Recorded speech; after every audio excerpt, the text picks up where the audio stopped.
Yes, very good afternoon to all. Am I audible, Dusman? Sir, you are Yes. audible, no problem. Yes. On behalf of MIT College of Railway Engineering and Research, Varshi, it gives me an immense pleasure to welcome you all to today's special webinar on CET Physics Breakthrough. So this program is exclusively organized for our 12th standard students who are preparing one of the most important examinations of their academic journey, the CET exams. Physics is often considered a challenging subject, but with the right guidance, strategy, and practice, it can become a strong scoring area. I am honored to extend a warm welcome to our distinguished speaker, Dr. Ratnakar Sakre. He has completed his PhD in physics, and also he is a former assistant professor at MIT Korar Barchi. Dr. Sakre brings with him rich teaching experience, deep conceptual knowledge, and a passion for guiding students toward academic excellence. His expertise in physics and understanding of CET examinations patterns will surely help students gain clarity and confidence.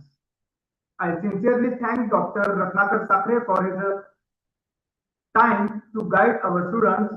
I also appreciate all the participants for joining these sessions, for dedication and enthusiasm. Dear students, I wish you all the best for your upcoming CET examinations. Stay focused, keep practicing, and believe in your abilities. Success will follow you. Once again, welcome to all for these sessions. I wish a highly informative and inspiring sessions ahead. Thank you very much. Thank you, sir, for your insightful words. Now moving towards the most awaited part of the session, it's my honor to introduce our esteemed speaker, Dr. Ratnakar Sakre. He is a PhD in physics and having a Google Scholar with 700 plus citations and H Index 7. Having a 14 plus years of coaching experience for JEE, NEET and CET. Also, he is associated with the prestigious institute like IIT Kanpur, IIT Mumbai and NPL Delhi. So with this, he is also a former assistant professor at MIT Korar Barshi. So further, I want to say like sir is known for simplifying the complex concept and guiding the student for the practical strategies. Without taking much time, I now invite Dr. Ratnakar Sakre sir to take over the session. And note for the participant, if you have any questions, you may post them in the chat box. We will take them up during the question and answer session. Sir, the stage is all yours. Thank you so much. Thank you, ma'am. Am I audible properly?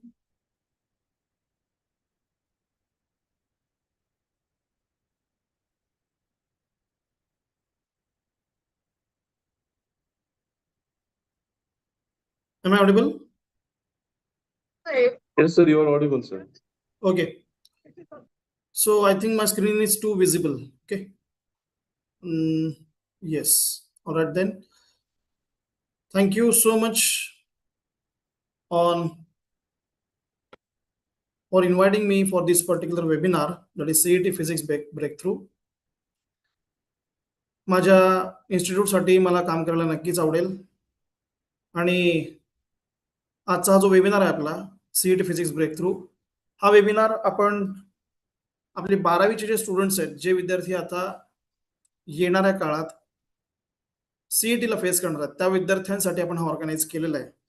नेहमीच विद्यार्थ्यांच्या बाजूने किंवा विद्यार्थ्यांच्या हितासाठी विचार करणारी संस्था MIT Barshi यांनी आजचा हा वेबिनार खास CET ॲस्पिरंट्ससाठी ऑर्गनाइज केलेला आहे. दरवर्षी ते या पद्धतीचे चांगले वेबिनार्स ऑर्गनाइज करतायत, त्यासाठी त्यांचे खूप धन्यवाद. मी जास्त वेळ न घेता आजचा जो आपला विषय आहे CET फिजिक्स ब्रेकथ्रू, या विषयाला थोडंसं पुढे जाईन, कारण वेळ तसा कमी आहे आणि आपल्याला जास्तीत जास्त एरिया कव्हर करायचा आहे. ओके, सो आजच्या वेबिनारमध्ये आपल्याला काय काय बघायचं आहे. सगळ्यात इम्पॉर्टंट म्हणजे the question paper pattern of CET, syllabus, chapter wise marking scheme, विद्यार्थ्यांनी स्वतःचं करायचं स्वॉट ॲनालिसिस, ब्रेन मॅप हा प्रकार काय असतो? मी तुम्हाला ॲटॉमिक हॅबिट्स मधलं एक खूप छान वाक्य सांगेन. ओके. त्यानंतर आपल्याला आपल्या टॉपिकचं बायफर्केशन कसं करायचंय, काही केस स्टडीज जे मी म्हणजे इथे ठेवलेले आहेत, जर वेळ पुरला तर आपण नक्कीच त्याच्यावर थोडासा प्रकाश टाकूया, आणि काही क्वेश्चन अँड आन्सर्स जे तुमच्या मनात असतील. Okay. So before moving forward, मला असं वाटतं की आपण सगळेजण ब्रुसलीला ओळखतोच. त्याचं खूप छान वाक्य आहे, empty your cup so that it may be filled, become devoid to gain totality. मला समोरचं सगळं येतं असं जर आपण समजायला लागलो तर आपल्याला कधीच काही जमणार नाही. सो मला असं वाटतं पर्सनली की एखादी नवीन गोष्ट शिकताना आपण स्वतःचा कप एम्प्टी करायला हवा. आपण नेहमीच नवनवीन गोष्टी शिकण्यासाठी रेडी असायला पाहिजे. We should be ready to learn, unlearn and relearn. आणि तरच मला असं वाटतं की पर्सनली आपली प्रोफेशनल आणि अकॅडमिक ग्रोथ होत असते. ओके. देन ही एक जनरल इन्फॉर्मेशन आहे, सगळ्यांना माहित असणार आहे, तरी सुद्धा मला असं वाटतं की सांगायला हरकत नाही. त्याच्यामध्ये पहिला असा आहे की सिलेबस जो आहे आपला सीईटीचा, तो तुमचा state council of education research and training यांच्याकडून सेट केला जातो. त्यानंतर अप्रॉक्सिमेटली 20% वेटेज जे आहे ते तुमच्या 11वीच्या क्वेश्चन्सला आहेत. मी असं म्हणू शकतो की 50 पैकी, मी सांगेन परत पुढे, 40 क्वेश्चन्स हे तुमचे 12वीचे आहेत आणि 10 क्वेश्चन्स तुमचे 11वीचे आहेत. त्याबरोबर 80% वेटेज हे तुमच्या 12वीच्या क्वेश्चन्सला दिलेले गेले. निगेटिव्ह मार्किंग सिस्टीम नाहीये, त्यामुळे विद्यार्थ्यांनी जास्तीत जास्त क्वेश्चन अटेम्प्ट करायला हरकत नाहीये. जर निगेटिव्ह मार्किंग सिस्टीम असली असती तर तुमचे मार्क्स कदाचित कमी झाले असते, पण इथं तसं काही वाव नाहीये. जर फक्त चुकले तर तुमचे तेवढे मार्क्स जातील, पण मला असं वाटतं की तुम्ही थोडंसं कन्सेप्ट जर विचार केला तर नक्कीच तुम्हाला ते सोडवता येईल. हा तुमचा क्वेश्चन पेपर पॅटर्न आहे जो सीईटीचा प्रॉपरली यूज केला जातो. त्यामध्ये मॅथमॅटिक्स तुमचा असतो 100 मार्काचा. ज्यांचा पीसीएम ग्रुप आहे त्यांच्यासाठी 100 मार्क. ओके. टोटल 200 मार्काचा असतात. त्यामध्ये फिजिक्स केमिस्ट्री मिळून 100 आणि मॅथ्स 100. ज्यांचं पीसीबी आहे त्यांचं फिजिक्स केमिस्ट्री 100 आणि बायोलॉजी 100. तर समोर मी तुम्हाला पेपर पॅटर्न प्रोव्हाइड केलेला आहे. 11वीचे 10 क्वेश्चन्स मॅथमॅटिक्सला, फिजिक्स आणि केमिस्ट्रीला आउट ऑफ 50 म्हणतोय मी, आणि 12वीचे 40 क्वेश्चन असतील. प्रत्येक क्वेश्चनला 1 मार्क असतो फिजिक्स केमिस्ट्रीला, आणि marks per question for mathematics will be 2. त्यामुळे तुम्ही असं म्हणायला हरकत नाही की 3 तासाचा जो तुमचा पेपर आहे फिजिक्स केमिस्ट्री आणि मॅथ्सचा, या पेपरमध्ये तुम्हाला 90 मिनिटं मिळतील तुमचा सेशन सॉल्व्ह करण्यासाठी. म्हणजे फॉर एक्झाम्पल फिजिक्स आणि केमिस्ट्री जर तुम्ही घेतला तर तुम्हाला साधारणतः 90 मिनिट मिळतील, आणि मॅथमॅटिक्ससाठी 90 मिनिट मिळतील. पीसीबी असेल तर बायोला 90 मिनिट आहे, आणि त्यासोबतच फिजिक्स केमिस्ट्रीला 90 मिनिट मिळतील. म्हणजे टोटल 180 मिनिटाचा टोटल 3 तासाचा पेपर आपला असतो. ओके. पुढे जाऊया. सिलेबस जो आहे फिजिक्सचा तो काय काय आहे हे पण आपण बघायला हरकत नाहीये. असं असतं बरं का की आपल्याला बऱ्याचदा सिलेबस माहित असतो, पण प्रॉब्लेम असा आहे की त्या सिलेबस मध्ये आपल्याला कशावर फोकस करायचं हे जर नीट माहित नसेल तर मला असं पर्सनली वाटतं की आपण थोडंसं रियालिटीला सोडून दुसरीकडे जाऊ. आणि आपल्याला माहिती आहे की वेळ किती इम्पॉर्टंट आहे. म्हणजे फॉर एक्झाम्पल बघा, 11वीचे जे टॉपिक्स तुम्हाला प्रोव्हाइड केले गेलेले आहेत त्यामध्ये vectors, error analysis, motion in plane, laws of motion, gravitation, thermal properties of matter, sound, optics, electrostatics आणि सेमीकंडक्टर्स. आता यातील इलेक्ट्रोस्टॅटिक्स तुमचं 11वीलाही आहे आणि 12वीलाही सुद्धा आहे. त्यासोबतच सेमीकंडक्टर 11वीला पण आहे आणि 12वीला पण आहे. मला असं म्हणायचं की जी कॉमन चॅप्टर्स आहेत ते तुम्ही एकत्र जर केलात तर तुम्हाला जास्त बेटर होतं. त्यानंतर रोटेशनल डायनामिक्स 12वीच्या चॅप्टर मधून, 12वीचा पूर्ण syllabus, mechanical properties of fluids, kinetic theory of gases जो की हायएस्ट वेटेज असलेला चॅप्टर आहे. त्याबरोबर thermodynamics, oscillations, superposition of waves, त्यासोबतच wave optics, electrostatics, current electricity, magnetic field due to electric current, magnetic materials, electromagnetic induction, AC circuits, dual nature, structure of atoms and nuclei, आणि semiconductor devices. मित्रांनो, हे जे chapters आहेत या चॅप्टर्सला तुम्ही जेव्हा सारखं रिव्हिजिट करता तेव्हा मला असं वाटतं की रिव्हिजिट केल्यामुळे तुमची त्या चॅप्टरची धार वाढते. तुम्ही मॅक्सिमम जर सोल्युशन करायला लागलात तर तुम्हाला जाणवून येईल की तुमचा जो प्रॉब्लेम आहे क्वेश्चन सॉल्व्ह करण्याचा तो नक्कीच कमी होतो. तो कसा करायचा मी पुढे सांगेन परत. यामध्ये फक्त सध्या माझा उद्देश होता की तुम्हाला कुठल्या कुठल्या चॅप्टरवर फोकस करायचंय. यानंतर आपण जाऊया चॅप्टर वाईज मार्किंग स्कीमकडे. तुमच्या समोर मी जी स्लाइड लावली, या स्लाइडमध्ये तुम्ही बघू शकता की तुम्हाला लॉज ऑफ मोशनवर 11वीच्या म्हणतो मी, पहिल्यांदा 11वीत सांगतो मग 12वीकडे जाऊया आपण. तर लॉज ऑफ मोशनला तुम्हाला जवळपास 2 क्वेश्चन विचारले जातात. कितीपैकी? 10 पैकी म्हणतोय मी. ओके, म्हणजे 11वीचे 10च क्वेश्चन आहेत तुम्हाला. वर्क एनर्जी अँड पॉवरवर 2 questions, gravitation 2, thermodynamics 2, waves 2, motion in प्लेनवर 1 आणि थर्मल प्रॉपर्टीज ऑफ मॅटरवर 1. यामध्ये परत आपलं एरर अनालिसिस सुद्धा आहे, कधी कधी रिप्लेस करून त्यालाही घेतलं जातं. त्यामुळे 10 क्वेश्चन जे आहेत ना, ते क्वेश्चन विचारले जाण्याची प्रोबॅबिलिटी कुठल्या चॅप्टर मधून जास्त आहे, त्या चॅप्टरवर तुम्ही फोकस करायला तसं हरकत नाहीये. ओके, बट बिलीव्ह मी याच्या आधीच जी स्लाइड तुम्हाला दाखवलेली आहे, म्हणजे मला असं म्हणायचं की या आधीचा जो तुमचा ऍक्च्युअली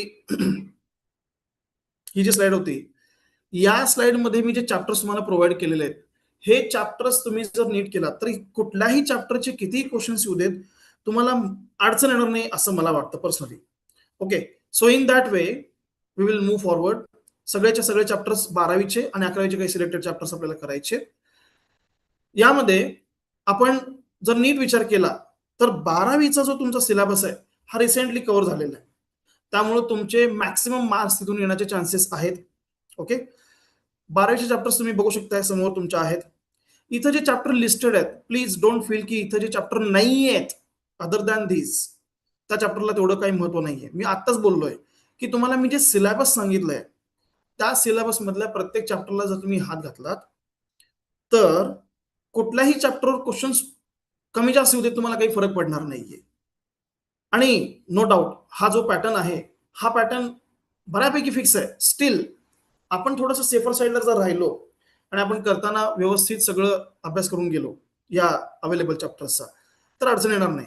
तुम्ही बघत आहातच की कायनेटिक थिअरी ऑफ गॅसेस ह्याच्यावर 12% क्वेश्चन विचारले जातात आतापर्यंत, म्हणजे 6 क्वेश्चन्स 50 पैकी. ऑसिलेशन्सवर 4 क्वेश्चन, त्यानंतर ॲटम मॉलिक्युल न्यूक्लियावर 4 क्वेश्चन्स, असं करत पूर्ण तिथे लिस्ट आहे. वेव्ह मोशन पण आहे.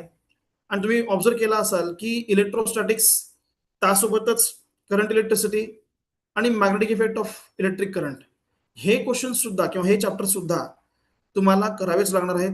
मला माहिती आहे की बऱ्याच लोकांना पार्ट 2 जो आहे फिजिक्सचा तो तितकासा आवडत नाही, पण लक्षात घ्या आपल्या रेग्युलर लाईफ मधले खूप जवळचे एक्झाम्पल्स आहेत त्या चॅप्टर्स मध्ये. त्यामुळे तुम्हाला त्या चॅप्टरला फोकस करायचा असेल तर मला असं वाटतं की तुम्ही थोडं ऑब्झर्वेशन जर नीट ठेवलात तर काहीच हरकत नाहीये. मला अजून एक सांगायला आवडेल की ज्या लोकांचं ऑब्झर्वेशन खूप चांगलं असतं त्या लोकांचं फिजिक्स खूप चांगलं असतं. त्यामुळे तुम्हाला जर तुम्ही जर ऑब्झर्वेशन नीट ठेवू शकला, if you are able to or if you are willing to learn the nature, तर तुम्हाला खूप छान पद्धतीनं हे सगळं समजायला लागेल. जसं की आपण टॉर्कचं एक्झाम्पल घेताना रेग्युलर एक्झाम्पल घेतोय की दरवाजा आहे, हिंजेस आहे वगैरे वगैरे. दरवाजाच्या बॅक साईडला हिंजेस असतात. पण मला काय वाटतं माहिती का, आपल्या डेली लाईफ मधलं एक छान एक्झाम्पल आहे टॉर्कचं, ते म्हणजे पाण्याची बॉटल. तुम्ही पाण्याच्या बॉटलला जेव्हा ओपन करता तेव्हा तुम्ही जे फोर्स लावता ते इक्वल आणि अपोजिट आहेत. त्यामुळे मला असं वाटतं की ते बेस्ट आहे टॉर्कसाठी. त्यानंतर 4 व्हीलरचं स्टिअरिंग हे छान एक्झाम्पल आहे टॉर्कचं. त्यासोबतच आपण प्रोजेक्टाईल मोशन शिकतो. प्रोजेक्टाईल मोशन मध्ये आपण प्रत्येक वेळेला सांगतो की रेंज मॅक्सिमम 45 डिग्रीला येते, मला मान्य आहे. पण मित्रांनो, विराट कोहली, सचिन तेंडुलकर खाली बसून जेव्हा लॉफ्टेड शॉट मारतात लेग साईडला त्यांच्या, किंवा आपल्या सगळ्यांचा आवडता ख्रिस गेल जेव्हा लेग साईडला खाली बसून 6 मारतोय, तेव्हा तो बॉल ज्या पद्धतीने जातो ना, तो ऍक्च्युअली प्रोजेक्टाईल आहे. तो it is the trajectory which is followed by that ball and it is nothing but the projectile motion. आणि तुम्हाला माहिती आहे की 45 डिग्रीनं जर तो फेकला गेला तो बॉल बॅट कडून up to last end, up to boundary, तर तो मॅक्सिमम डिस्टन्सला जातो. जर खूप मोठा अँगल घेतला किंवा खूप कमी अँगल घेतला तर चान्सेस की कॅच जाऊ शकते. हे जवळचेच एक्झाम्पल्स आहेत जे आपल्या रेग्युलर लाईफ मधले आहेत असं मला वाटतं. Okay, then we will go for the next person. मला ऍक्च्युअली मी तुम्हाला दाखवण्याचं रिझन आहे, आपण ना सगळेजण काय करतो की पीसीएम असू दे किंवा पीसीबी असू दे, मोस्ट ऑफ द टाइम फिजिक्सचे क्वेश्चन सगळ्यात शेवटी सॉल्व्ह केले जातात. Do you know why? Because they have not understood what it is. मी मान्य करतो की आम्ही टीचर लोक तुम्हाला असं नेहमी सांगत असतोय, पण मला असं वाटतं की तुम्ही थोडंसं प्रॅक्टिस नीट ठेवलात आणि नीट समजून घ्यायला चालू केलात तर तुम्हाला हे सगळेचे सगळे कन्सेप्ट खूप छान पद्धतीने कळतात. ज्या लोकांनी इथून पुढे फिजिक्स लागणार नाही असा विचार करून फिजिक्सला थोडंसं ऑप्शनल ठेवलेलं आहे, मी याची गॅरंटी देतो, भले ते इंजिनिअरिंग असेल किंवा मेडिकल फील्ड असेल, त्यांना फर्स्ट इयरला गेल्यानंतर पुन्हा एकदा फिजिक्सची रिव्हिजन करावी लागणारच आहे. त्यामुळं फिजिक्सला बाजूला करून साईड करून तुम्हाला चालणार नाहीये. मी हे का लावलंय इथे, ही इमेज का लावली, कारण बऱ्याचदा ना लोकांना अवघड वाटतं फिजिक्स, मग ते नंतर त्याला सोडून देतात. बट बिलीव्ह मी, तुम्ही कितीही नाही म्हणला तर त्याच्यामध्ये करण्यासारखं बरंच काही आहे. However difficult life may seem, there is always something you can do and succeed at. It matters that you don't just give up. रोज ठराविक क्वेश्चन्स तुम्ही सॉल्व्ह करायला लागला तर डेफिनेटली तुम्ही त्या फिजिक्सच्या प्रेमात पडता. आणि पुस्तक सुद्धा आहे for the love of physics, Walter लेविनचं आहे. त्या पुस्तकाचं हेडिंग पण तसंच आहे ऍक्च्युली. ओके, नेक्स्ट, विद्यार्थ्यांना त्यांचं थोडंसं स्वॉट अनालिसिस करावं लागेल. हा प्रकार काय मी तुम्हाला समजावून सांगतो. तुमचे स्ट्रेंथ काय त्याच्यावर फोकस करा. मी जे तुम्हाला चॅप्टर्स प्रोव्हाइड केलेले आहेत, या चॅप्टर्समध्ये तुमच्या आवडीचे चॅप्टर कुठले आहेत की ज्या चॅप्टरला तुम्ही खूप इझिली सॉल्व्ह करू शकता, ज्या चॅप्टरचे क्वेश्चन्स तुम्ही कशाही प्रकारे आले तरी सॉल्व्ह करू शकता, हे आधी तुम्ही फायनलाइज करा आणि त्या चॅप्टरवर मॅक्सिमम काम करा. त्याच्यानंतर तुम्हाला आवडणारी पुस्तकं, आता एक चांगली गोष्ट अशी आहे सीईटी देणाऱ्यांसाठी की बुक्स जे असतात ना, तुमचे वेगवेगळे बुक्स वापरायची गरज नाहीये. तुम्हाला तुमचं जे टेक्स्टबुक आहे ते जरी तुम्ही वापरलं तरी तुमचं काम होतं. तुमच्या टीचर्सचं मॅक्सिमम ॲडव्हान्टेज घ्या. जे टीचर्स तुम्हाला फिजिक्स शिकवत आहेत त्यांच्या तुम्ही मागं लागायला पाहिजे. त्यांना रात्री झोप लागायला नाही पाहिजे एवढं त्यांना आपण त्रास देऊ शकतो. Actually many of the students who are topper in their class, they follow this routine. म्हणजे लिटरली बऱ्याचदा स्टुडंट्स कडून विद्यार्थ्यांकडून फॅकल्टीजला बऱ्याचदा पर्सनली क्वेश्चन्स विचारले जातात व्हॉट्सअप थ्रू, मेल थ्रू, आणि त्या टीचर्स कडून मॅक्सिमम बेनिफिट घेतल्यामुळे सुद्धा त्यांचा खूप वेळा फायदा झालेला आहे. We are here to help you, हे लक्षात घ्या आधी. दुसरं, तुम्हाला वर्गात बसावं असं वाटलं पाहिजे असे सिच्युएशन फॅकल्टीने तयार केलेली असते. Now it is your job की तुम्हाला वर्गात बसायचंय, जे चाललंय ते वाचायचंय. ते घरी वाचल्यानंतर तुम्ही दुसऱ्या दिवशी जेव्हा पुन्हा वर्गात बसता तेच वर्ड पुन्हा तुमच्या कानावर पडल्यानंतर तुमचं ऑटोमॅटिकली फोकस तिथं यायला चालू होतो.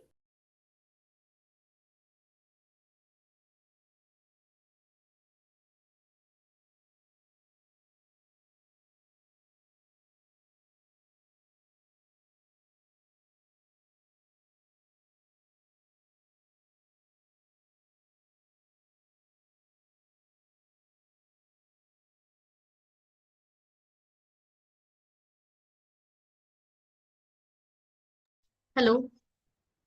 So you are not audible. Hello. Yes madam, Sir, Audible? please unmute yourself. Am I audible? Yeah, now it's audible. खूप उशीर झाला का मॅडम, म्हणजे ऑडिबल न राहून? No, sir. No, Just sir. seconds. Okay, thank you. काहीतरी इश्यू झाला असेल, ठीक आहे. Yeah, please continue, sir. Now it's audible. Thank you. The growth goals are online resources and support of your respective institute. The opportunities which are provided to you by your institute, you need to grab them. हे बघा, जोपर्यंत तुमच्या taste series चालू आहे तोपर्यंत त्याचा तुम्ही फायदा घ्यायला पाहिजे. म्हणजे तुमच्या जेवढ्या पार्ट टेस्ट होतील, हाफ टेस्ट होतील, फुल टेस्ट होतील, सगळ्या टेस्टला तुम्हाला ऍक्सेस करायचं आहे. एकही टेस्ट तुम्हाला सोडायची नाहीये. तुम्ही जर एखादी टेस्ट सोडलात तर प्रॉब्लेम काय होतो माहिती का, त्या टेस्टमुळे तुमचा जो अभ्यास झाला असता तो अभ्यास होणार नाही. जे टॉपर्स आहेत ना ते हाच रुटीन फॉलो करतात की टेस्टसाठी अभ्यास प्रिपेअर करायला चालू करतात. ऍटलिस्ट टेस्टच्या नादाने तुमचा अभ्यास व्हायला चालू होतो. मी मान्य करतो की चला एका टेस्ट मधून तुमचा कम्प्लीट अभ्यास होणार नाही त्या चॅप्टरचा, पण पूर्ण क्रॅश कोर्सच्या दरम्यान साधारणतः तुमचे मॉक टेस्ट 10-12 घेतले जातात, पार्ट टेस्ट 1-2-3 घेतले जातात. जर आपण पार्ट टेस्ट जरी नाही देऊ शकलो पूर्णच्या पूर्ण 12च्या 12 आपण किंवा 10च्या 10 मॉक टेस्ट जरी देऊ शकलो तरी सुद्धा तुमचा खूप छान पद्धतीने अभ्यास होतो तुमच्या पर्टिक्युलर सब्जेक्टचा. प्रत्येक वेळेला नवनवीन चॅप्टर तुम्ही करून बसायचं, एकदमच सगळं करून जर बसला तर तुम्हालाच डिप्रेशन येईल. म्हणजे फॉर एक्झाम्पल टोटल चॅप्टर्स तुमचे 12वीचे 16 आणि 11वीचे 8-10 जर चॅप्टर्स असतील तर दोन्ही चॅप्टर मिळून सुरुवातीला तुम्ही 15 चॅप्टरच करा, त्यातले तुम्ही फक्त 12चे केले तरी चालतंय. ओके, पुढच्या एक्झामला पुढच्या मॉक टेस्टला तुम्ही हे 16 चॅप्टर्स प्लस त्यासोबतच 11वीचे 2 चॅप्टर करून बसा. असं करत करत एक 10 मॉक टेस्ट पैकी 5व्या मॉक टेस्टला तुमचा सगळा अभ्यास झालेला पाहिजे. त्याच्या पुढचे सगळे मार्क्स हे तुमचे स्वतःचे. Okay, area of improvement see काय काय आहे तुमच्यासाठी. सगळ्यात महत्वाचं जे मला असं पर्सनली वाटतं बरं का, जिथं आपण इम्प्रूव्ह करायला पाहिजे, जे ऍक्च्युली आपलं वीकनेस आहे ते म्हणजे प्रोक्रास्टिनेशन. बऱ्याचदा असं होतं की आपल्याला करायचं असतं ते पण आपण करत नाही, आपला आळस असतो. आणि असं असतं बरं का की जेवढा आळस करत जाल तेवढा अजून आळस वाढत जातो. कारण आपल्या मेंदूला ना एक मेमरी नावाची गोष्ट असते. काल तुम्हाला ज्या गोष्टीमुळे कम्फर्ट मिळालंय आज तुमचा मेंदू पुन्हा एकदा तुम्हाला त्याच गोष्टीला आठवण करून देतो की काल आपल्याला या गोष्टीने चांगलं वाटलेलं आहे, आपण परत एकदा तेच करायला पाहिजे. फॉर एक्झाम्पल दुपारी झोपून चांगलं वाटलं होतं, पुन्हा आज दुपारी झोपायची ऑफर तुम्हाला तुमचा मेंदू देतो. तर ते अवॉइड करायचं. तुम्हाला टेम्पररी लक्झरीसाठी जे लॉंग टर्म तुमचं गोल आहे ते बाजूला सारून चालणार नाहीये. Consistency is the key. Okay, आणि 1 तासापेक्षा जास्त न बसायचा एक प्रॉब्लेम असतो मुलांचा. तर मित्रांनो तुमचा तो प्रॉब्लेम तुम्हाला मिटवावा लागेल. एका जागी मिनिमम 3 तास बसावं लागेल तरच तुम्ही सीईटीला 3 तास बसू शकता. तुम्हाला माहिती का बऱ्याचशा स्टुडंट्सला पेपर सॉल्व्ह करता येत असतो पण त्यांची 3 तास बसायची प्रॅक्टिस नाहीये. आणि 3 तास बसायची प्रॅक्टिस नसल्यामुळं त्यांना तो पेपर येत असून सुद्धा कंटाळा आल्यामुळं उगाच XYZ करून किंवा ABCD करून कुठले तरी मार्क्स करायचे आणि त्याच्यानंतर निवांत बसायचं. असला प्रॉब्लेम असतो विद्यार्थ्यांचा. आणि दुसरं, पेपर संपल्यानंतर कधी एकदा त्या क्लासरूमच्या बाहेर जाऊ किंवा त्या हॉलच्या बाहेर जाऊ, हा एक आपला मेन मुद्दा असतो. बट बिलीव्ह मी, तुम्ही जर एका जागी बसू शकलात, जर लिहू शकलात किंवा सॉल्व्ह करू शकलात आणि योग्य त्या ऑप्शन्सला टिक करू शकलात तर ऑब्व्हियसली जे काही रिझल्ट आहे ते तुमचा असेल. त्याच्यानंतर तुमच्यासाठी थ्रेट काय आहे सगळ्यात मोठं, जे मला असं पर्सनली वाटतं बरं का, ते म्हणजे सोशल मीडिया आहे. त्या सोशल मीडियानी तुमच्या दिवसभरातला किती वेळ खाल्लाय तुम्ही जरा चेक करू शकता तुमचा स्क्रीन टाइम बघून. Second thing is the number of accessible data which you are accessing. तुम्ही कुठल्या टाईपचा डेटा ऍक्सेस करता त्या टाईपच्या गोष्टी तुम्हाला दिसायला लागतात. मग नो डाऊट तुम्ही जर असे वेबसिरीज बघता की ज्याच्यामध्ये फक्त मारामारीच आहे तर ऑब्व्हियसली तुम्हाला त्याच टाईपचे वेबसिरीज बघायला आवडतात आणि तुम्हाला ते सजेस्ट केलं जातं, त्यामध्ये भरपूर वेळ जातो. इन्स्टेड तुम्ही काय करू शकता, युट्यूबवर तुमच्या सब्जेक्टशी रिलेटेड एखादा क्वेश्चन पेपर किंवा एखादं क्वेश्चन पेपरचं डिस्कशन किंवा एखादा चॅप्टरचं डिस्कशन तुम्ही बघू शकता. There is lot to be avail of. अजून ते लोकांनी त्याला बघितलेलं सुद्धा नाही. वन मोर थिंग, मला माझ्या मेंटॉरने शिकवले बरं का की पुढच्या 5 वर्षात आपण कुठे असणार आहोत हे कशावर डिपेंड असतं. सगळ्यात पहिली गोष्ट ती म्हणजे तुम्ही कुठली पुस्तकं वाचता, दुसरी गोष्ट तुम्ही कुठल्या लोकांसोबत राहता, आणि तिसरी गोष्ट जी मी ऍड करतो त्याच्यामध्ये ते म्हणजे तुम्ही कुठल्या टाईपचं कंटेंट ऍक्सेस करता. तुम्ही जे कंटेंट ऍक्सेस करताय गॅरंटीड तुमचा मेंदू त्या पद्धतीचा बनत जातो. मी फक्त हे एक्झामच्या दृष्टीने बोलतो असं नाही, it will be helpful for you for your life time. Okay, then there will be the threat, sorry, there are other threats too, पण आपण त्याच्या मागे सध्या लागायला नको. जे गरजेचं होतं ते आपण बघितलंय. याला म्हणतात ब्रेन मॅप. आता ब्रेन मॅप काय प्रकार असतो? ब्रेन मॅप म्हणजे ऍक्च्युली JEE आणि नीटच्या विद्यार्थ्यांना काही नवीन नाहीये, पण तरी सुद्धा आपल्या सीईटीच्या विद्यार्थ्यांना दाखवायला हरकत नाही की एखादा चॅप्टर तुम्हाला माहित सुद्धा असेल, माहित बी, पण तुम्ही त्याला कधी तसं बघितलं नसेल. ओके, तर मला काय म्हणायचंय की तुम्ही ब्रेन मॅप थ्रू तुमच्या पर्टिक्युलर चॅप्टरला व्यवस्थित पद्धतीने समजून घेऊ शकता. नीट आहे का? ब्रेन मॅप जे असतात ना, brain map are required to be और त्याला असं म्हणतो, मी त्याला असं म्हणायला हवं हरकत नाहीये की ब्रेन मॅप जे आहेत ना तुम्हाला प्रॉपर पद्धतीनं कम्प्लीट चॅप्टरचा व्यवस्थित पद्धतीनं समरी काढून देतात. सो ही जी समरी आहे, ही समरी तुम्हाला लक्षात ठेवण्यासाठी नुसतं या ब्रेन मॅपला बघितलात तरी सुद्धा तुम्हाला तो चॅप्टर पूर्ण लक्षात राहायला हरकत नसते. पण त्याआधी तुम्ही तो चॅप्टर नीट वाचलेला असला पाहिजे. जर तुम्ही डायरेक्टली शेवटच्या दिवशी जाऊन ह्याला बघत असाल, तर तुम्हाला या ब्रेन मॅपचा तसा काय उपयोग होत नाही. हे माझं आतापर्यंतचा अनुभव आहे. किंवा ऍटलीस्ट तुम्ही क्रॅश कोर्सच्या दरम्यान, तुमचा आता जे क्रॅश कोर्स चालू आहे, ह्या क्रॅश कोर्सच्या दरम्यान बऱ्याच जणांचे क्रॅश कोर्स सध्या चालू आहेत.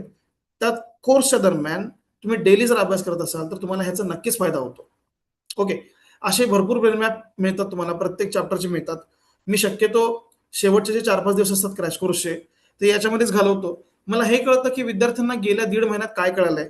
त्यासोबतच खरंच विद्यार्थ्यांना जर समजलेलं असेल, तर त्यांना दिलेल्या क्वेश्चनचा आन्सर त्यांना देता येतं. जर त्यांना समजलेलं नसेल, तर ते काहीच करू शकत नाही. तसंच हा एक ब्रेन मॅप आहे रोटेशनल डायनामिक्सचा. ओके, मी शक्यतो काय करायचा प्रयत्न केलाय, की तुम्ही अभ्यास कसा करावा, जेणेकरून तुम्हाला येणाऱ्या काळात कमी वेळेत जास्त मार्क पडावेत, याची एक तुम्हाला मी जाणीव करून देऊ शकेन. ओके, हा एक ब्रेन मॅप तुम्ही चेक करू शकता. Dual nature of radiation and matter, हा पूर्ण चॅप्टर त्यांनी या ब्रेन मॅप मधून दाखवलाय. पण मित्रांनो, बिलीव्ह मी, तुम्ही चॅप्टर जर नीट रीड केलेला असेल तुमच्या टेक्स्टबुक मधून, 11वीचा असू दे किंवा 12वीचा असू दे, मी स्टेट बोर्डचं म्हणतोय, तुम्ही जर चॅप्टर नीट रीड केलेले असतील ना, तर बरेचसे क्वेश्चन्स तुम्हाला खूप इझिली सॉल्व्ह करता येतात. असं असतं बरं का, की तुमचं एक्सरसाइज जे क्वेश्चन्स आहेत, इंटेक्स क्वेश्चन्स आहेत, त्याचबरोबर चॅप्टर्स मध्ये दिलेले तुम्हाला इनबिल्ट काही इन्फॉर्मेशन प्रोव्हाइड केलेली असते.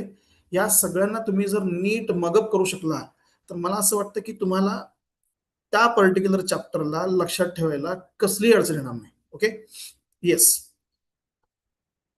प्लीज सी, हे मला पर्सनली खूप आवडतं बरं का, की आपल्याला काय कम्प्लिटली ए ग्रेडच मिळवायचं असं नाहीये. The goal is not to get straight A's, the goal is to become a person who studies every day. म्हणजे जेम्स क्लिअर काय सांगतात, की तुम्हाला जर रोज सकाळी उठून पळायला जायचं असेल, तर तुम्ही डायरेक्टली पहिल्या दिवशी उठून पळायला जायचं नसतं. तुम्ही आधी रोज सकाळी उठायची तयारी करा. त्याच्यानंतर एखाद्या दिवशी तुम्ही सकाळी उठून आवरून तुम्ही शूज घाला पायामध्ये, पण जाऊ नका बाहेर. असे कमीत कमी 3-4 आठवडे तुम्हाला करावं लागेल. मग त्याच्यानंतर तुम्हाला पळायला जायची इच्छा होईल. आपल्याकडे आरंभशूर बरीचशी लोक आहेत, जे सुरुवात तर करतायत, पण नंतर असं होतं की 3-4 दिवसातच त्यांना समजतं की हे काय माझं, this is not my cup of tea, आणि ते तिथे स्टॉप करतात. तर आपल्याला असं बनायचंय की जे रिक्वायरमेंट आहे तुम्हाला जिथं पोहोचायचंय तसं बनण्याची. Okay, the goal is not to win the game or competition, the goal is to become a person who practises every day. रोज प्रॅक्टिस करणाऱ्या व्यक्तीला कुणीच हरवू शकत नाही. मी मगाशी तुम्हाला ब्रुसलीचे खूप छान पोस्टर दाखवला. ब्रुसली एकदा म्हणाले होते की जो माणूस 1000 पंच मारू शकतो किंवा शिकलाय, त्या माणसाकडनं मला भीती नाहीये. ज्या माणसाने एकच पंच 1000 वेळा प्रॅक्टिस केलाय, त्या माणसाची मला भयानक भीती आहे. तर तुम्हाला तसं बनायचं. Okay, so not what is the bifurcation. मी मुद्दाम इथं वर दाखवताना तुम्हाला केकचा फोटो दाखवलाय, कारण आपण काय केक कम्प्लिटली खात नाही एकदमच, आपल्याला त्याला तुकड्यांमध्येच खायला लागतं. फेज 1 आता मी आजच्या दिवसापासून तुम्हाला सांगतोय. Now we are running towards the end of our webinar, पण तरी सुद्धा तुम्हाला मी नीट सांगेन. बघा, टोटल जे दिवस तुमच्याकडे शिल्लक आहेत, आजचा दिवस पकडून ते 17 दिवस आहेत. ओके, मी 17 कसे म्हणतो ते सांगतो. 24 तारखेपासून ते 31 तारखेपर्यंत जवळपास तुमच्याकडे 8 दिवस असतील. ओके, त्यासोबतच पुढचे म्हणजे 10 एप्रिल पासून तुमची एक्झाम चालू होणार आहे, तर मी 9 एप्रिल पर्यंत म्हणतो. साधारणतः 17 ते 18 दिवस तुमच्याकडे शिल्लक आहेत. एक तर हाय वेटेज क्लास 12चं तुम्हाला सुरुवातीला करून घ्यावं लागेल, कारण की तुमचं जे मायबाप आहे या सीईटी मध्ये ते 12वीच आहे. बरेचसे स्टुडंट काय करतात, क्रॅश कोर्स मध्ये 11वीचं काहीच करत नाही, फक्त 12च करतात. ठीक आहे, काय हरकत नसते, पण प्रॉब्लेम काय होतं सांगतो मी तुम्हाला. तुमचं पर्सेंटाईल डाऊन व्हायला काय जास्त वेळ लागणार नाही. आणि बघा, एक एक मार्क नाही, एक एक पर्सेंटाईल पण खूप महत्वाचा असतो. तुम्हाला खूप इझिली ऍडमिशन मिळेल या तुम्ही फंदात अजिबात राहू नका. चांगल्या कॉलेजला ऍडमिशन पाहिजे असेल आणि ज्या कॉलेजला फॅकल्टी चांगले आहे, प्लेसमेंट चांगले आहेत, अशा ठिकाणी घ्यायचं असेल, तर तुम्हाला त्यासाठी तुमचे पर्सेंटाईल चांगले लागतात. हाय वेटेज क्लास 12चं तुम्हाला रिव्हिजन करायचंय. त्यामध्ये तुमचं डेली टास्क काय, तर फॉर्म्युली रिवाइज करायचं, डेली 50 क्वेश्चन सॉल्व्ह करायचं, PYQ सॉल्व्ह करा. ओके, आणि त्यासोबतच KTG, radiation, oscillation, atom, rotation dynamics, हे जे बिग 5 आहेत, ओके, बडे भैया, ह्यांच्या मागे लागायचं, कारण हे तुम्हाला जास्त मार्क मिळून देतील. फेज 2 डे 8 to 11 क्लास 11 आणि रिमेनिंग 12चे चॅप्टर्स, म्हणजे 11वीचे चॅप्टर आणि राहिलेले 12चे चॅप्टर्स. 11वीची क्विक रिव्हिजन, प्रायोरिटी चॅप्टर्स जे लॉज ऑफ मोशन, ग्रॅव्हिटेशन आहे, आणि त्यासोबतच 12वीचे remaining topics EMI, AC, semiconductors ह्याच्यावर पण जरा भर द्या.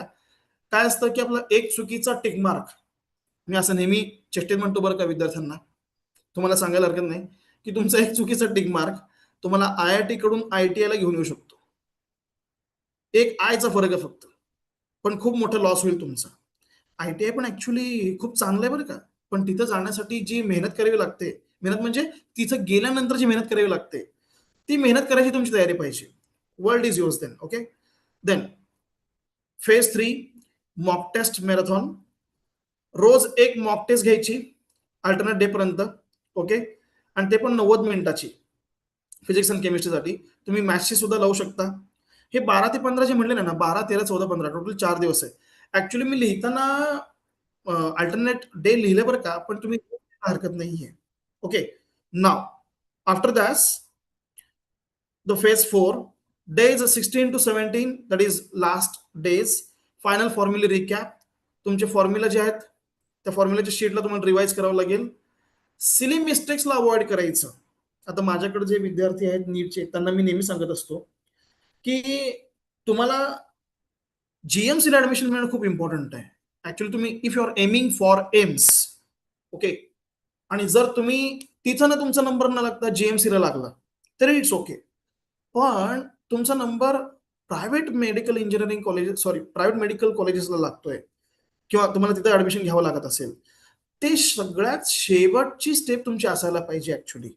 ओके, मी असं का म्हणतोय, तुम्हाला माहिती आहे की प्रायव्हेट कॉलेजला जर ऍडमिशन घ्यायचं असेल तर त्यासाठी लागणारं जे ऍक्च्युली गंगाजळी आहे, म्हणजे जे पैसे आहेत ते पण आपल्याकडे हवेत. त्यामुळं तुम्हाला at any cost silly mistakes पासून अवॉइड करावं लागेल, स्वतःला थांबवावं लागेल. माझा एक मित्र आहे, तो ना 3 Idiots मधल्या त्या व्हायरस सारखा आहे, वीरू सहस्त्रबुद्धे सारखा. तो काय करतो माहितीये का, त्याला एखादं डेरिव्हेशन दिलं सॉल्व्ह करायला, तर तो सुरुवातीला सॉल्व्ह केले त्याने, त्याच्यानंतर त्याला फायनल स्टेप माहितीये, तो मधला जर विसरलेला असेल तर तो काय करतो माहितीये का, आधी फायनल स्टेप लिहितो आणि मग उलट सोडवत येतो, रिव्हर्स इंजिनिअरिंग करत. या टाईपचं ब्रेनला त्यांनी शार्प केलंय. मला काय म्हणायचंय, आपला ब्रेन, आपला मेंदू आपल्या हातात आहे, त्याचं कसं यूज करायचं, आपण त्याला कामाला लावायचा का त्याने आपल्याला कामाला लावायचं, हे सर्वस्वी आपल्या हातात आहे. Okay, so implementation is most important. हे असं इम्प्लिमेंटेशन केलात तर तुम्हाला नक्कीच तुमचे मार्क वाढलेले दिसतीलच. आता कोर प्रिपरेशनल स्ट्रॅटेजीज काय काय त्याच्यामध्ये, जे मी नक्की तसंच फॉलो करायला सांगतो, ते म्हणजे 3R principal. Read, revise, recall. बघा, आपण मित्र एकत्र बसतो, मित्रमैत्रिणी एकत्र बसतात, पण जेव्हा ते एकत्र आहेत त्यावेळेला त्यांनी एकमेकाला कन्सेप्ट समजावून सांगायला पाहिजेत. ना की कुठल्या पिक्चरचं चांगलं गाणं आहे, ना की कुठल्या फिल्ममध्ये काय सीन दाखवलाय, ह्याच्यावर डिस्कशन करण्यापेक्षा आता सध्या तुम्ही ह्याच्यावर जर काम केलात तर एक्झाम झाल्यानंतरचा जो काळ आहे तो कम्प्लिटली तुमचा आहे. मी रिसेंटली म्हणण्यापेक्षा पण आता खूप दिवस झाले, मी व्हिडिओ बघत होतो. जे IPS ऑफिसर आहेत, श्री विश्वासराव नांगरे पाटील सर, त्यांचा एक मी व्हिडिओ बघत होतो. ऍक्च्युली मला तो युट्यूबवर मिळाला होता. त्यातनं त्यांनी खूप छान वाक्य वापरलं होतं. कुठल्या तरी एका पुस्तकातलं आहे, त्यांनी वापरलं होतं. ते म्हणाले की तुम्ही शांततेच्या काळात जेवढं जास्त घाम गाळाल तेवढं तुम्हाला युद्धाच्या काळात कमी रक्त सांडावं लागतं. हे तुम्हाला सगळ्यांना लागू होतं. आता तुम्ही जेवढं जास्त काम कराल तेवढी तुमची सुट्टी, जी की तुमच्या आयुष्यातली सगळ्यात मोठी सुट्टी आहे 12वी नंतरची, खूप तशीच आहे. ओके, खूप मोठी सुट्टी मिळते तुम्हाला 12वी नंतर, ती सुट्टी तुम्हाला एन्जॉय करायला भेटेल. Otherwise you will feel regretted. Okay, 12वी झाल्यानंतर CET किंवा JEE नीट झाल्यानंतर मग त्याला रिग्रेटफुल फील करून काय होणार नाही. आपण कितीही पाया पडलो तेव्हा आपल्याला काही भेटणार नाहीये. असं असतं बरं का, की तुमची एकदा ती ट्रेन चुकली की त्याच्यानंतर तुम्ही काहीच करू शकत नाही. मला ना आमचे मेंटॉर नेहमी सांगतात की आपण पळत पळत गेलोय एका टॅक्सीमध्ये बसलो आणि त्याला म्हणतोय की लवकर लवकर मला घेऊन चल. तो म्हणतो टॅक्सीवाला कुठे घेऊन जायचंय. याच पद्धतीनं ना तुम्ही नुसतंच अभ्यास करत चाललाय, पण त्याचं आउटकम काय, त्याचं ऍक्च्युली तुम्हाला काय आउटकम एक्सपेक्टेड आहे हे तुमच्याकडे स्वतःचं पाहिजे, आन्सर पाहिजे. Okay, prioritise the state board textbook, खूप इम्पॉर्टंट आहे. त्यासोबतच तुमच्याकडे जर एखादं दुसरं पुस्तक असेल जे की MCQ बेस्ड आहे, तर त्यालाही यूज करा. भरपूर पब्लिकेशन्स अवेलेबल आहेत. Okay. Then master 1 minute rule. Actually मी लिहिताना 1.2 लिहिलं बरं का, बट बेसिकली 1 मिनिटच आहे. क्वेश्चन वाचायला, अनालाइज करायला 20 सेकंद लागतात, सोडवायला तुम्हाला 30 सेकंद लागायला पाहिजेत, आणि तुम्ही स्क्रीनवर त्या राऊंडला क्लिक करून पुढे जेव्हा जाता तेव्हा तो 1 मिनिट संपायला पाहिजे. असं नाहीये की तुम्ही 1 मिनिटात सगळं सॉल्व्ह केला, मग क्लिक केला, मग पुढे गेला. जेवढं तुम्ही जास्त वेळ एका क्वेश्चनला देताल तेवढं तुमचा वेळ पुढच्या क्वेश्चन्सला कमी पडत जाईल, आणि ते जर टाइम कमी पडत गेला तर तो नंतर बर्डन तुमच्यावर येत जातो. Okay. So please avoid these types of silly things. Then definitely PYQs करायला हरकत नाहीये. क्वेश्चन पेपर पॅटर्न कसा असतो हे माहित असायला पाहिजे. आपण ज्याला फेस करतोय तो नेमका कसा दिसतो हे आपल्याला कळायला पाहिजे आधी. जे लोक फुल तयारीने जातात ना, त्यांचा कॉन्फिडन्स वेगळा असतो. लक्षात घ्या, तुमचा कॉन्फिडन्स तुमच्या बॉडीतून दिसतो, मग नंतर बाकीच असतं actually. Okay. Then negative marking system नाहीये, त्यामुळे शक्यतो जे क्वेश्चन्स तुमचे सॉल्व्ह करून झालेले आहेत त्याच्यानंतर तुम्ही पुढच्या क्वेश्चन्सला हात घालायला काहीच हरकत नाहीये. ओके. देन दी प्रोटिप, सॉरी, कॅल्क्युलेशन स्पीड जे मी आता म्हणालो तुम्हाला, फास्ट असायला पाहिजे. पाय स्क्वेअरची व्हॅल्यू 10 घ्यायची डायरेक्टली आणि जीची व्हॅल्यू 10 घेऊन टाकायची. कारण सांगतो, तुम्ही जर ते 9.8 ने करत बसला ना, it will take more time. अप्रॉक्सिमेशनवर काम करायचं. फिजिक्समध्ये ज्यांनी करेक्ट आन्सर काढला ना त्याचं चुकलेलं आहे बरं का. मी हे खूप बोल्ड स्टेटमेंट करतोय. आम्ही एकदा ना फिजिक्सचं प्रॅक्टिकल करताना वेलॉसिटी ऑफ साऊंड कॅल्क्युलेट केली 340 metre per second, sorry 332 metre per second. तर आमच्या फिजिक्सच्या प्रोफेसरने सांगितलं की तुम्ही जे आन्सर काढलंय ते थिअरॉटिकली करेक्ट आहे, but practically right now at this moment it is not correct, because we are not working under ideal conditions. 0 degree सेल्सिअसला तुमचं 332 degree Celsius, sorry 332 metre per second ही ऍक्च्युली स्पीड आहे. जो speed आता 0 degree Celsius नाहीये, त्यामुळे यायचं काही कारण नाहीये. बरं, एरर तर किती असला पाहिजे? Random error, instrumental error, human error, एवढं कसं काय ऍड झालं की तुमचा आन्सर डायरेक्ट 332 झालाय? 332 तुमचा आन्सर यायला हरकत नाहीये तसं. ओके. त्यामुळे मी काय म्हणतोय, समजा तुम्ही pi square is equal to 10 ठेवलं डायरेक्टली, ऍक्च्युली 9.8596 असतं आणि जीची व्हॅल्यू 9.8 आहे, पण तुम्ही ती व्हॅल्यू जर घेऊन ठेवायला गेला, आन्सर काढायला गेला, तर थोडासा उशीर होतो, त्रास होतो. त्यापेक्षा 10 ठेवायचं आणि त्याच्या जवळपास आन्सरला टिक मार्क करून टाकायचं. पण जर सगळेच ऑप्शन जवळजवळ असतील तर मग त्या केसमध्ये तुम्हाला सोडवण्याशिवाय ऑप्शन्स नाहीये. ओके. देन जसं मी आता मगाशी म्हणलो की नेहमी तुम्हाला क्वेश्चन पेपर जो आहे तो नीट माहित असायला पाहिजे. प्रत्येक दिवशी तुम्हाला रोज फॉर्म्युला शीट ही वाचायचीच आहे. ओके. तुम्ही रोज एक ऍपल खाणं, त्याच्यामुळे येणारा इफेक्ट, आणि 7व्या दिवशी डायरेक्टली 7 ऍपल एकत्र खाणं, त्याच्यामुळे येणारा इफेक्ट, हे मला असं वाटतं की डॅमेज करणारे असतील. ओके. सो बेटर वे, रोज अभ्यास करायला हरकत नसते. ओके. ऍक्च्युली मी काही क्वेश्चन्स टाकलेले होते याच्यामध्ये, but it will take more time to solve all these questions. Okay. So I feel that from my side now it is over. I request Joshi madam to please take the charge. आणि काही असेल तर मला नक्की सांगा, काही question answer असतील तर. Hello. Yes madam. Yes. So thank you, sir, for such an insightful and engaging session. So now we'll move towards the question and answer session. Desk is open for the question and answer session. Dear participant, if anyone has a question, please feel free to ask the questions. तर मला Anyone from the participants? काही question दिसतात मला इथं answer chat box मध्ये. त्यातला एक question असा आहे, एका स्टुडंटने टाकलेला आहे. तो विचारतोय की फिजिक्सला सॉल्व्ह न करता केमिस्ट्री आणि मॅथ्स जर सॉल्व्ह केलं, ओके, तर त्या केसमध्ये आपल्याला जास्त पर्सेंटाइल भेटतील का? I wonder that can we score more percentile without solving physics at it maths. तर मला असं पर्सनली वाटतं बरं का, की ज्यांनी फिजिक्सला टू बी ग्रांटेड घेतलेलं आहे त्या लोकांना इंजिनिअरिंगच्या येणाऱ्या काळात, म्हणजे त्यांच्या इंजिनिअरिंगच्या फील्डमध्ये आणि प्लस मेडिकलच्या फील्डमध्ये सुद्धा खूप अडचणी आली. कारण सांगतो, फिजिक्सला तुम्ही फक्त एक असा सब्जेक्ट की जो सब्जेक्ट तुम्हाला इझिली सॉल्व्ह करता येत नाही म्हणून सोडणं, आणि त्याच्यामुळे तुमचे पर्सेंटाईल डाऊन होणं ही मला असं वाटतं की तशी साहजिक गोष्ट आहे. मला काय म्हणायचं आहे की एकदा करून पर्सेंटाईल चांगले मिळून आपल्या मनाला पाहिजे, आपल्या मनाला आवडणाऱ्या एखाद्या कॉलेजमध्ये ऍडमिशन घेणं हे बेटर आहे का त्याला सोडून परत त्याच्यानंतर मार्क कमी पाडून एका चुकीच्या कॉलेजमध्ये ऍडमिशन घेऊन जिथं प्लेसमेंट नाहीये अशा ठिकाणी ऍडमिशन घेऊन तिथं पुन्हा एकदा परत फिजिक्स शिकायचं आहे का तुम्हाला? So better way what we can do is आता हे शिकायचं, चांगले पर्सेंटेज पाडायचे, चांगल्या कॉलेजला ऍडमिशन घ्यायचं.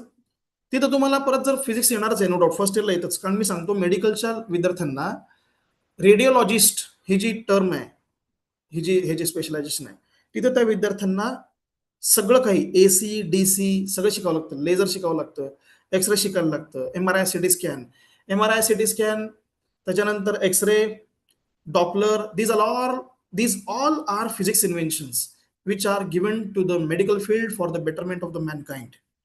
त्यामुळे तुम्हाला ते शिकावंच लागतं. ते शिकल्याशिवाय तुमचं कामच होणार नाही. जर तुम्ही एखाद्या डोळ्याच्या डॉक्टरकडे गेलात, ओके, ऑप्थॅल्मॉलॉजिस्टकडे, आणि त्यांना जर त्या डॉक्टरलाच नीट माहित नाही की कॉन्व्हेक्स लेन्स आणि कॉन्केव्ह लेन्स हा प्रकार काय आहे, तर ज्याला मायोपिया झालंय त्याला त्यांनी दिलेली जी लेन्स आहे ती वेगळी असेल, आणि ज्याला हायपरमेट्रोपिया झालं त्याला दिलेली त्यांनी लेन्स वेगळी असेल.